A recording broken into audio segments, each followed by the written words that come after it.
Let's talk about Interstate 70. Interstate 70 running from east to west, here across western Colorado. Think about the origins and the destinations of highways. The I-70 begins in Cove Fort, Utah, which is out that way, and it runs east over the Rocky Mountains to, this is interesting about I-70, look on a map. The eastern terminus is actually a parking lot in Baltimore, Maryland.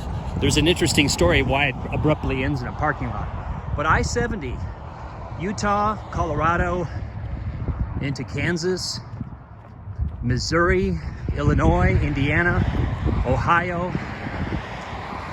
Pennsylvania, and Maryland. Think about the landforms that each highway traverses, the climate zones, the biomes, the population that it connects. There's a certain reason why interstate and other highways have the routes that they do.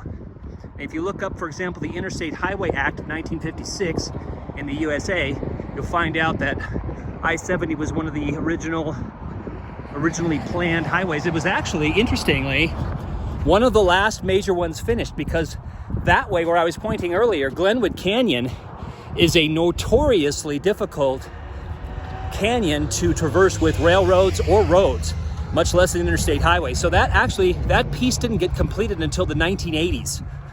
And I remember those days, actually, the 20th century, the 1980s, when the last segment of I-70 was put. So it doesn't run from coast to coast. It runs from Baltimore, Maryland to Cove Fort, Utah, where it intersects with I-15. And from I-15, you can go north to Salt Lake City in Montana, and then into Canada. And then you can go south from there to Las Vegas and on south to San Diego. So that's I-70.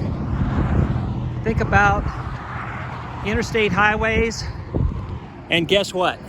Study that through the lens of spatial thinking and geography. Thanks. Get out there and explore.